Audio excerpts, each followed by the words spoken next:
নমস্কার বন্ধুরা, Trihans lifestyle and mom চ্যানেলে আপনাদের সকলকে স্বাগত জানাই। আজ আমি নিয়ে হাজির হয়েছি খুবই সিম্পল এবং পুষ্টিকর বাচ্চাদের একটি খাবার রেসিপি, যা কিন্তু এই গরমের মধ্যে বাচ্চাকে করে তুলবে শীতল। কারণ এই খাবারটা খেলে কিন্তু বাচ্চাদের পেট, মাথা, শরীর সব কিন্তু ঠান্ডা থাকবে। এই খাবার থেকে বাচ্চারা কিন্তু পেয়ে যাবে প্রচুর শক্তি, যা তাদের সারাদিনের শক্তি চাহিদা পূরণ করবে।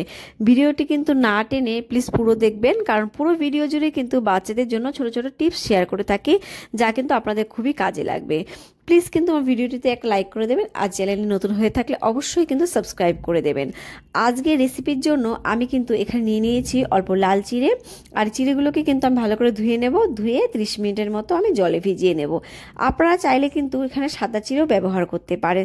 তো দেখুন, আমি 30 মিনিট পর ফিরে এসেছি, আর চিড়েগুলো কিন্তু অনেকটাই ফুলে উঠেছে। আর এখন কিন্তু আমি যদি আঙুল দিয়ে চাপ দিই, তাহলে কিন্তু চিড়েগুলো একদম গড়ে যাবে। আর বাচ্চাদের ক্ষেত্রে কিন্তু এরকম নরম চিড়েই দরকার। তো দেখতেই পেলেন, আমি আঙুল দিয়ে চাপ দিলাম, এখানে কিন্তু চিড়েটা গলে গেছে। আর এখানে আমার লাগছে একটা পাকা কলা। তো আমি এখানে একটা পাকা কলা নিয়ে নিয়েছি। নিয়ে আমি ভালো করে খোসা ছাড়িয়ে এটাকে কিন্তু ম্যাশ করে নেব। বাচ্চাদের কিন্তু রোজ একটা করে কলা খাওয়ানোর জন্য বিশেষজ্ঞরা কিন্তু পরামর্শ দিয়ে থাকেন।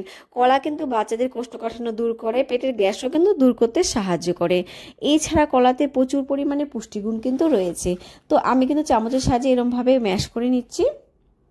আপনারা চাইলে কিন্তু এটা ব্লেন্ডারে ব্লেন্ড করেও নিতে পারেন, যদি বাচ্চারা চিবিয়ে খেতে না পারে। আর কলাতে কিন্তু রয়েছে vitamin B6, vitamin C, potassium, folate, carbohydrate, calcium, রয়েছে আয়রন, ম্যাগনেসিয়াম, জিঙ্ক। এছাড়াও কিন্তু রয়েছে ভিটামিন A, যা কিন্তু শিশুদের শক্তি যোগায়, স্নায়ুতন্ত্রকে শক্তিশালী করে।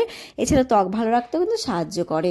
তো যাই হোক, আর এখানে কিন্তু আমি দুটো খেজুর কলার সঙ্গে ভালো করে ম্যাশ করে নিলাম। এই খেজুর দুটোকেও কিন্তু আমি গরম জলে 1 ঘন্টার মতো ভিজিয়ে রেখেছিলাম। এতে করে কিন্তু খেজুরটা অনেক নরম হয়ে গেছে। এরপর আমি এখানে নিয়ে নিলাম টক দই। এই টক দই কিন্তু আমি ঘরে তৈরি করেছি, আর এই দইটাকে কিন্তু আমি ফ্রিজ থেকে 2-3 ঘন্টা আগে বের করে রেখেছি।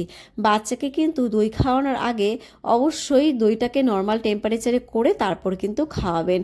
আর বিশেষজ্ঞরা কিন্তু বলে থাকেন বাচ্চাকে 1 বছরের আগেও টক দই খাওয়ানো যাবে।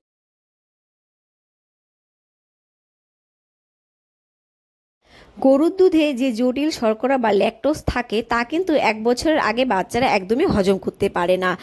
আর দই তৈরি হওয়ার সময় কিন্তু এই যে জটিল শর্করাটা থাকে, সেটা কিন্তু ভেঙে সরল শর্করায় পরিণত হয় এবং বড় প্রোটিনের চেনগুলো কিন্তু ভেঙে যায়। ফলে গরুর দুধ হজম করতে না পারলেও কিন্তু বাচ্চারা টক দই হজম করতে পারে। আর এখানে কিন্তু আমি একটা বাটিতে পরিমাণ মতো চিড়ে নিয়ে নিলাম, আর এখানে কিন্তু আমি কলা আর সেই যে ম্যাশ করে রাখা খেজুর ছিল সেটা কিন্তু নিয়ে নিয়েছি। এরপর নিয়ে নিচ্ছি অল্প টক দই। এই টক দইকে নিয়ে আমি ভালো করে কিন্তু মিশিয়ে নেব। আপনারা চাইলে কিন্তু হাত দিয়ে চটকে নিতে পারেন। এক্ষেত্রে বাচ্চারা যেমন খেতে পারে সেই বুঝে আপনারা চটকে নেবেন বা চামচ দিয়ে মিশিয়ে নেবেন। এছাড়া আপনারা কিন্তু ব্লেন্ডার করেও নিতে পারেন।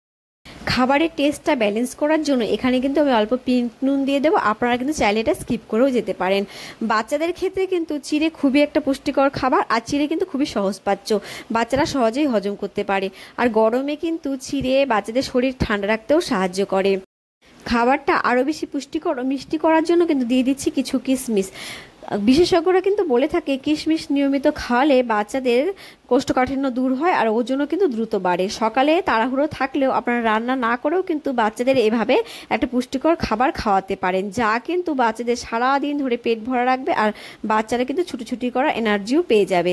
আর যেসব বাচ্চারা সকালে স্কুলে যায়, সেসব বাচ্চাদের ক্ষেত্রে কিন্তু আপনারা এই খাবারটা সহজেই তৈরি করতে পারবেন, কোনো সময়ও কিন্তু লাগবে না।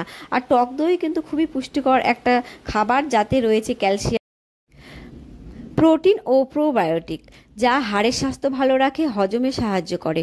টক দইয়ের ক্যালোরি, প্রোটিন, ফ্যাট ও কার্বোহাইড্রেট থাকে, যা কিন্তু শিশুদের শারীরিক বিকাশেও সাহায্য করে। আজকের ভিডিও কিন্তু আমার এই পর্যন্ত। বাচ্চাদের আরও নতুন নতুন রেসিপি দেখার জন্য অবশ্যই কিন্তু আমার চ্যানেলটাকে সাবস্ক্রাইব করে অল বাটনে ক্লিক করে থাকবেন, তাহলে কিন্তু সবার প্রথমে নোটিফিকেশন আপনার কাছে চলে যাবে। ভালো থাকবেন, বাচ্চাকে ভালো রাখবেন। Bye bye.